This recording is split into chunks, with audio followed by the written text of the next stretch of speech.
Welcome to my channel, Buddha Maurya Classes. Today we are going to start a new chapter from First Flight book, a poem, The Tale of the Custard Dragon, which was written by Ogden Nash. First of all, the central idea of the poem. What was the central idea of the poem? What the poem wants to tell us? The Tale of the Custard the Dragon is a funny poem that tells the story of a little girl, Belinda, and her pets. Belinda lives with her little pets, a kitten, a mouse, a dog, and a dragon, in her little house. Belinda and all her pets except the dragon have been described as very brave creatures, but the dragon is such a coward that it is always looking for the safety in a cage. The dragon, however, surprised everyone with his heroic act of killing a pirate who had come to Belinda's house and meant harm to her and her pets. The poet has tried to convey a message in the simple poem. Never judge a book by its cover. Dragon, who is generally meek and coward, shows his bravery at the right moment and saves everyone from the pirate. So here poem starts. First stanza. This is not a poem, this is a ballad. Style of ballad. This poem is written in style of ballad.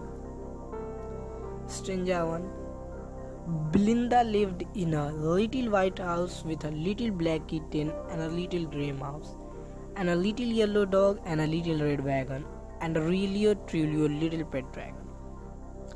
The poem opens with introducing the characters of the poem, namely Belinda, Belinda, a little girl who lived in a little white house with her pets and a wagon. Her pets included a black kitten, a little grey mouse, a little yellow dog, and a little dragon. Stanza 2.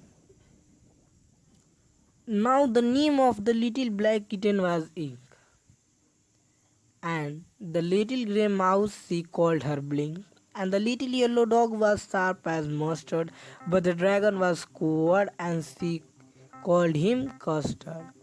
Here, poets tells that Belinda had named her little black kitten as Ink, and her little grey mouse was called Blink. The color of her dog was as sharp and yellow as a mustard, and her dragon was called Custard. Here the readers are introduced to cowardice of Custard as he was not brave and feared a lot. Stanza 3. Custard the dragon had big sharp teeth and spikes on top of him and scales underneath, mouth like a fireplace chimney for a nose, and really daggers on his toes. Spike, children, sharp pointed structures on the body. Here, poet tells that the description of Custard's physical appearance seems quite surprising to the readers, as it has been shown as carrying all the features of a dragon that makes dragons powerful, scary and brave. It has big sharp teeth and spikes on its back that would easily scare anyone away. Custard also has the ability to spit fire, which makes its mouth look like a fireplace, showing his power, and his nose becomes the chimney through which the smoke comes out from the fire in his mouth. Custard's noses are so pointed and sharp that they would cut anything like a dagger. Fourth stanza. Belinda was brave as barrel full of beers. And Ink and Blink chased lions down the stair. Mustard was brave as a tiger in race, but the Custard carried for a nice safe kiss. All the members of the house except Dragon or Custard were brave. Belinda's bravery has been compared to the bravery of many bears combined together.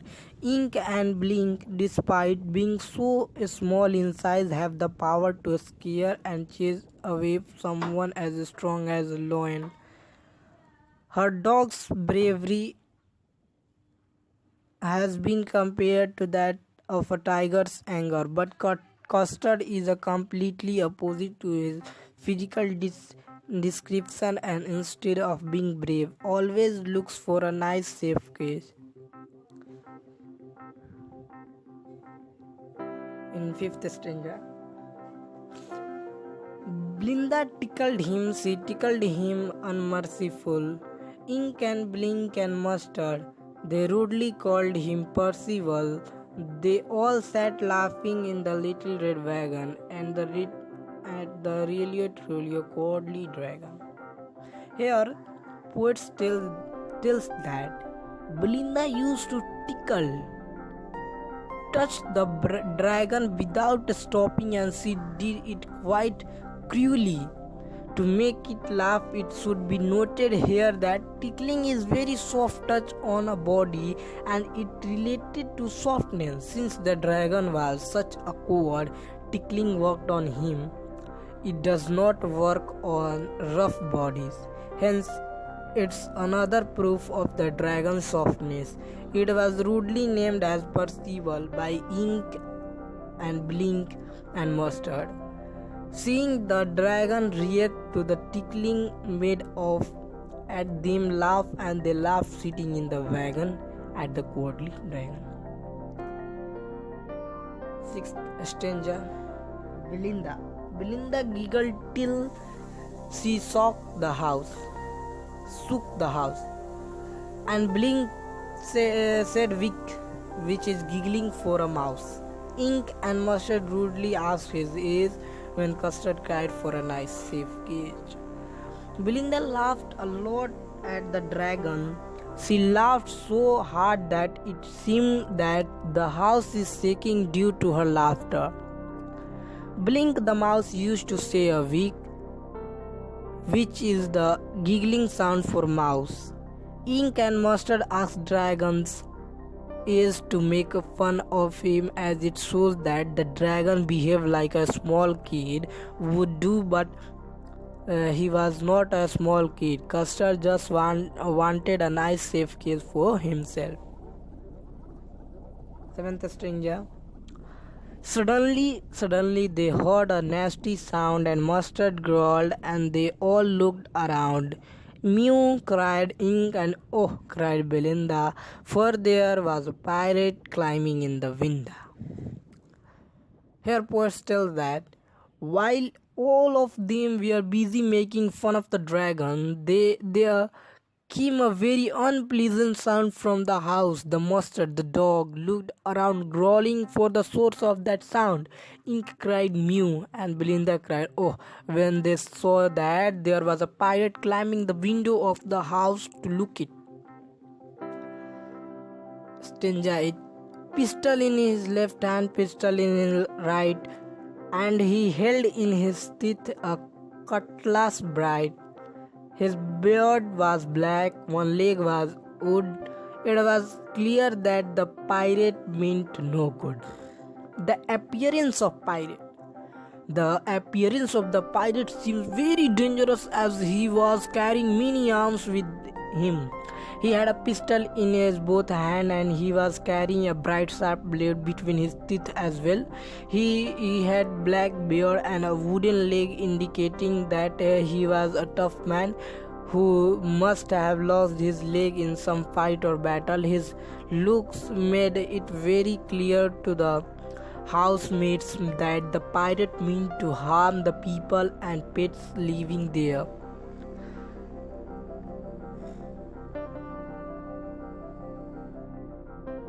Ninth stranger. Belinda paled and she cried, "Help, help!" But Mustard fell with a terrified yelp. Ink trickled down to the bottom of the household and little mouse blinked strategically mousehold. Looking at the pirate, Belinda became pale with fear and cried for help. All her brave pets would not help her, and everyone flew from the sea. Mustard made a huge cry and ran away. Ink slightly went to the bottom of the house, and Blinkware smartly disappeared in a mouse hole, leaving Belinda all alone in front of the pirate. The bravely would not do them any good. 10th stranger. But up jumped Custard, snorting like an engine, clashed his tail like irons in a duggan. With a clatter and clank and a jangling scream, he went at the pirate like a robin at a whim. When everyone fled on seeing the pirate, it was the coward dragon, Custard, who came to rescue and fought the pirate bravely. He jumped in front of the pirate and made a large noise through his nose like an engine, indicating his anger. He started to move his tail, and it made clattering sounds like an iron rod striking the walls of a prison in a duggan. With all these dangerous sounds, he followed the pirate like a robin follows a worm to eat it. In 11th stranger, the pirate gaped at Belinda's dragon and gulped some grog from his pocket flagon. He fired 2 bullets, but they didn't hit, and the Custard gobbled him every bit.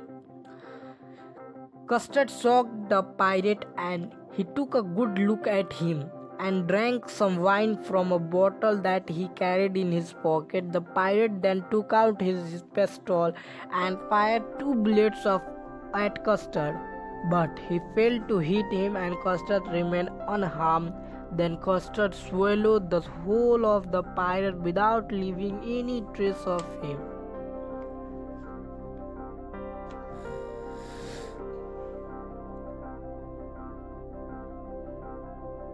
Stranger 12.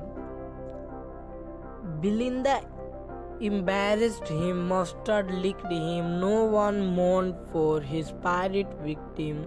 Ink and Blink in glee and guided around the dragon that ate the pirate. Here poets tell that after the Custard ate the pirate, to everyone's surprise, there was joy all over the house. Belinda embarrassed him to express gratitude for saving everyone. Mustard licked the dragon, as that's how a dog shows its love for someone. Everyone celebrated the death of the pirate, and there was no grief. Ink and Blink started dancing around the dragon out of happiness. Stranger 13. But presently up spoke little dog Mustard. I had been twice as brave if I hadn't been flustered. And up spoke Ink and up spoke Blink. We had been 3 times as brave with him. And Custard says, I quite agree that everybody is braver than me. It became very clear that who is brave and who is coward after the pirate incident, but Mustard started to give excuse for his cowardice and said that he would have been twice as brave as Custard if he had not got nervous when the pirate came. Ink and Blink said that they would have been thrice as brave as the dragon. They would not believe that the Custard, the coward dragon, had done such a heroic act, and so they started giving excuses for running away. The humble dragon accepted that he was the most coward and everyone was braver than him. At last, 2 strangers are same in first 2 strangers. Belinda still lives in her little white house with her little black kitten and her little grey mouse and her little yellow dog and her little red wagon and her really true little pet dragon. So my dear students, this chapter was over, this poem was over, this ballad was over. So till then, bye to all.